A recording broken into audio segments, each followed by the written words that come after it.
Good morning students.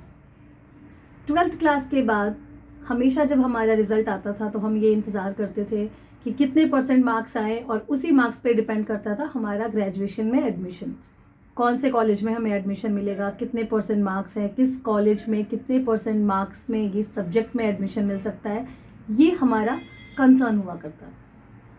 पर after Covid जैसे बहुत सारी चीज़ों में बदलाव है हमारी लाइफ में।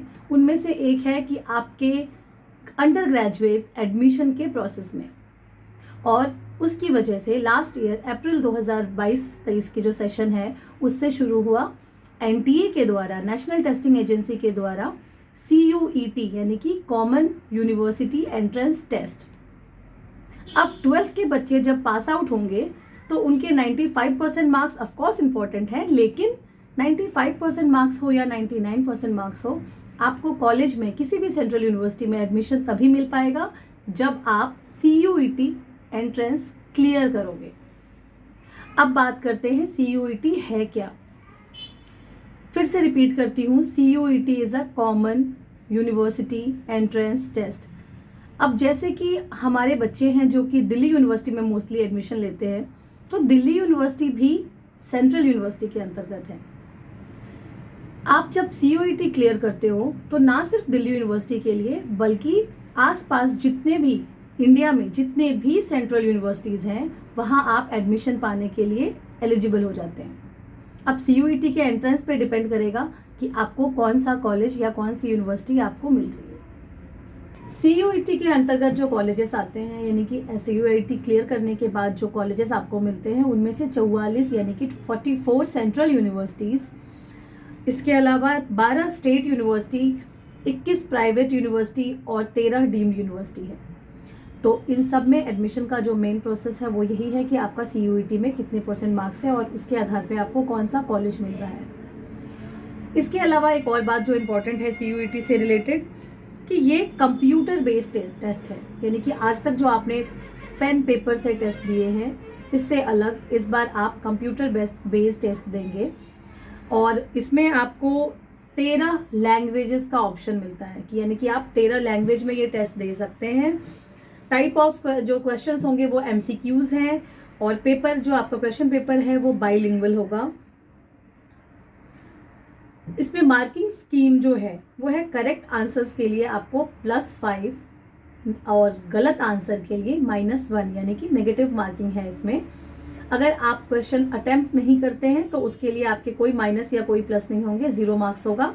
याद रखिए, जब आपका आंसर सही होता है तो उसके लिए आपको +5, और अगर आंसर गलत होता है तो -1 मिलेगा उसके लिए आपको। टेस्ट डिज़ाइन समझते हैं हम। ये 3 सेक्शन में डिवाइडेड है। सेक्शन 1A इसमें 13 लैंग्वेजेस है। सेक्शन 1B इसमें 20 लैंग्वेजेस है। सेक्शन 2 जो कि डोमेन स्पेसिफिक सब्जेक्ट बेस्ड है, जो भी सब्जेक्ट मेन आप 12th में पढ़ रहे हैं उससे रिलेटेड है ये। और सेक्शन 3 है जनरल टेस्ट। ये एक नया है, नया सब्जेक्ट आपके सामने आएगा जिसमें कि आपको करंट अफेयर्स पढ़ना है, रीजनिंग पढ़ना है, तो ये आपको थोड़ी तैयारी करनी पड़ेगी इसके लिए। अब थोड़ा डिटेल में समझते हैं। सेक्शन 1A जो लैंग्वेजेस की बात की थी, ये वो लैंग्वेज है जिसमें आप टेस्ट देंगे। जैसे कि अगर मैंने उर्दू मीडियम से पढ़ाई की है तो मैं उर्दू में एग्ज़ाम दूंगी, अगर मैंने पंजाबी मीडियम से पढ़ाई की है तो मैं पंजाबी में एग्ज़ाम दे सकती हूँ, हिंदी मीडियम से की है तो हिंदी में। ये वो लैंग्वेज है जिसमें आप एग्ज़ाम दोगे। सेक्शन 1B में 20 लैंग्वेजेस हैं, जिसमें कि आपको 2 लैंग्वेज चुनने हैं आपको इसमें से। फिर आते हैं हम सेक्शन 2 पर, जो कि आपका मेन डोमेन, जो मेन सब्जेक्ट जिसको हम कहते हैं। इसमें लिस्ट B1 और B2 है। फॉर्म भरने से पहले इस बात का ध्यान दें कि आप सब्जेक्ट को लेकर एकदम क्लियर हो जाएं, ताकि फॉर्म भरते वक्त कोई गलती ना हो। B1 में वो सब्जेक्ट्स हैं जो आपके मेन आप 12th में अभी पढ़ रहे हो, जैसे अकाउंटेंसी हो, बायोलॉजी हो, business studies, economics, political science, history, इस तरह के सब्जेक्ट्स हैं B1 में। और जो ऑप्शनल सब्जेक्ट होते हैं तो उसमें आप जैसे कि फिजिकल एजुकेशन है, मास मीडिया है, नॉलेज ट्रांजिशन है, एंटरप्रेन्योरशिप है, ये जो आपके ऑप्शनल सब्जेक्ट हैं वो लिस्ट B2 में होगा। तो B1 से आप 3 सब्जेक्ट चुनोगे, B2 से आप 2 सब्जेक्ट ले सकते हो। और कैंडिडेट जो है वो मैक्सिमम 9 टेस्ट दे सकता है एक बार में।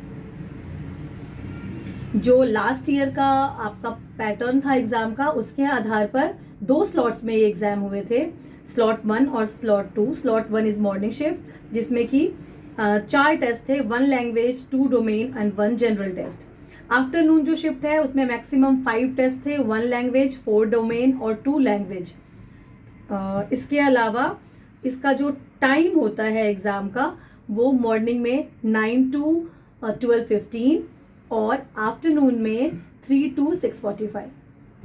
ये लास्ट ईयर का मैं आपको बता रही हूँ। अगर कुछ चेंजेस आते हैं तो of course I will make sure that I will tell you. अब थोड़ा टाइमिंग पे आ जाते हैं कि किस टेस्ट के लिए कितना टाइम मिलता है। जो फर्स्ट हमने लैंग्वेज टेस्ट की बात, यानी कि सेक्शन 1 की बात की थी। सेक्शन 1 में 50 क्वेश्चंस होंगे, जिसमें से 40 आपको अटेम्प्ट करने हैं और आपको उसके लिए 45 मिनट्स मिलते हैं, अप्रॉक्सीमेट 1 मिनट फॉर ईच।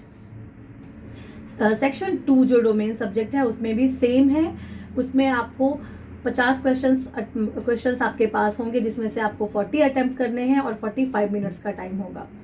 जो थर्ड सेक्शन है जनरल टेस्ट, उसमें 75 क्वेश्चंस आपको मिलेंगे, जिसमें से 60 अटेम्प्ट करने हैं 60 मिनट में।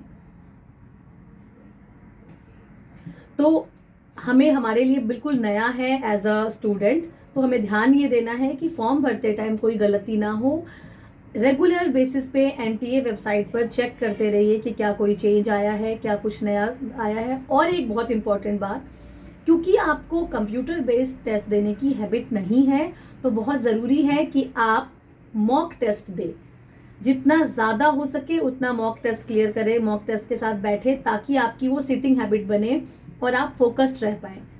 तो एनटीए की वेबसाइट पे मॉक टेस्ट अवेलेबल है, आप CUET मॉक टेस्ट करके चेक कर सकते हो और मॉक टेस्ट आप दे सकते हैं, जिससे आपको थोड़ी प्रैक्टिस हो जाएगी एग्जाम से पहले। All the very best for your exams end of course preparation of CUET।